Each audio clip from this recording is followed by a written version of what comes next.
Hai teman-teman, kembali lagi bersama kelas Bimbel. Kali ini kita akan membahas tentang soal wawasan kebangsaan. Baiklah, langsung saja soal yang pertama.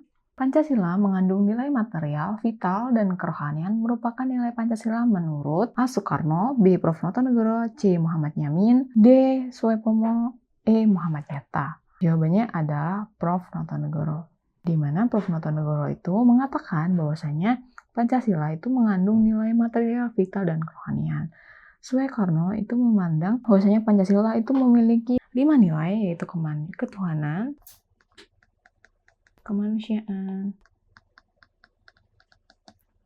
persatuan, kerakyatan, dan keadilan. Ini merupakan menurut Soekarno. Kemudian menurut Muhammad Yamin, Pancasila itu menjunjung tinggi HAM atau hak asasi manusia. Kemudian keadilan sosial.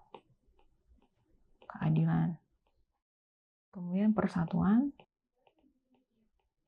dan kesatuan. Jadi jawabannya adalah B, Prof. Notonegoro. Selanjutnya, apabila didasarkan pada ajaran Trias Politika yang dikenal dengan teori pemisahan kekuasaan negara, maka penetapan APBN menurut undang-undang merupakan campur tangan. Jawabannya adalah A, Presiden dalam kekuasaan DPR, di mana Trias Politika itu membagi kekuasaan itu menjadi legislatif, eksekutif, dan yudikatif. Jadi, Presiden itu sebagai lembaga eksekutif, yaitu yang menjalankan undang-undang, dan DPR adalah lembaga legislatif, yaitu pembuat undang-undang. Selanjutnya, nomor 3, Dika sudah berusia 19 tahun. Tahun ini, ia sudah mendapatkan hak pilih untuk memilih calon pasangan presiden, wakil presiden, serta memilih wakil rakyat. Ia tidak menggunakan hak pilihnya karena ia merasa tidak mengenal calon-calonnya. Perilaku Dika ini tidak sesuai dengan pengamanan Pancasila sila. Jawabannya adalah sila ketiga, kerakyatan yang dipimpin oleh hikmat kebijaksanaan dalam permusyawaratan perwakilan, di mana seharusnya Dika itu memilih wakil rakyat atau perwakilan rakyat. Di dalam sila keempat, kerakyatan yang dipimpin oleh hikmat dalam kebijaksanaan permusyawaratan perwakilan.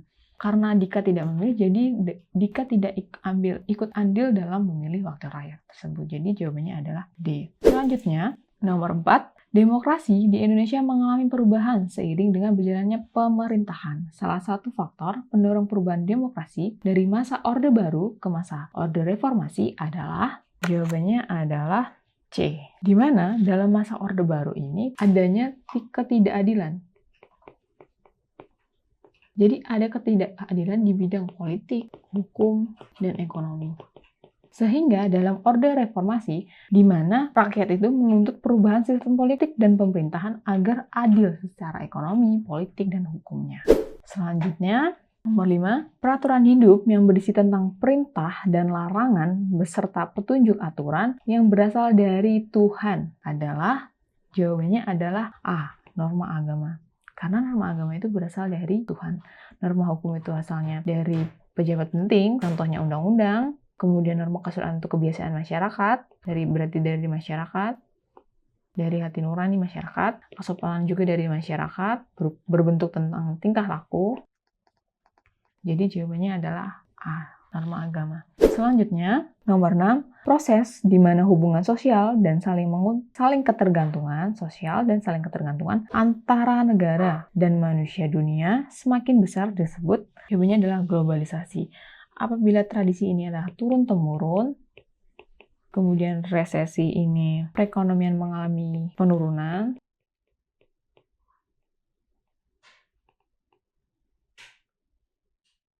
transisi ini perubahan gaya hidup,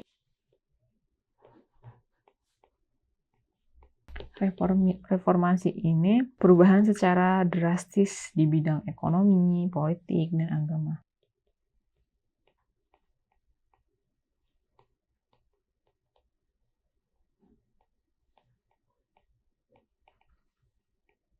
Jadi jawabannya adalah globalisasi.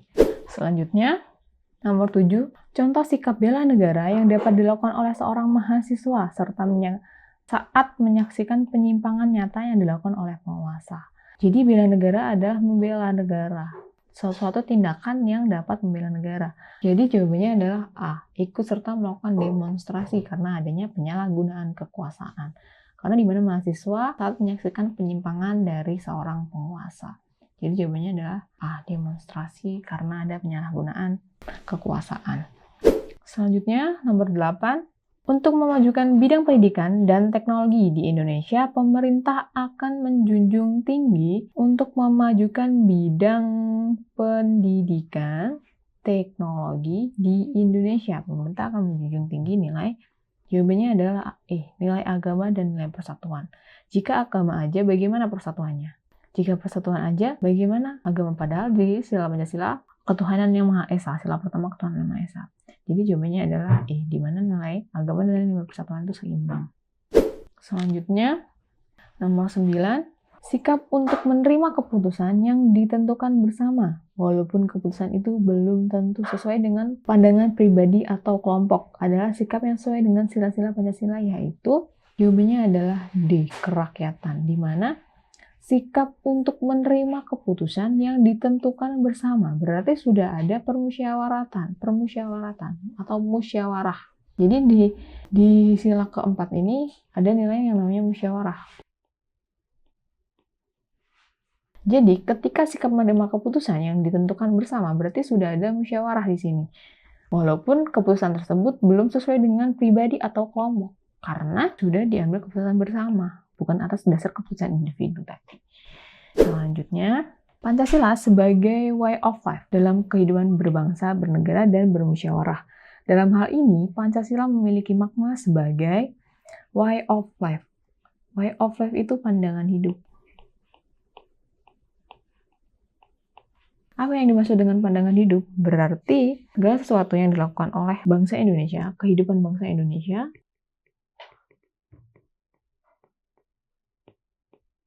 harus berpedoman dengan Pancasila. Segala kehidupan bangsa Indonesia, kehidupan sehari-hari harus berpedoman dengan Pancasila. Jadi jawabannya adalah D, sebagai pandangan hidup. Baiklah, mungkin itu saja sekian pembahasan tentang soal wawasan kebangsaan kali ini. Jangan lupa like, komen, dan subscribe.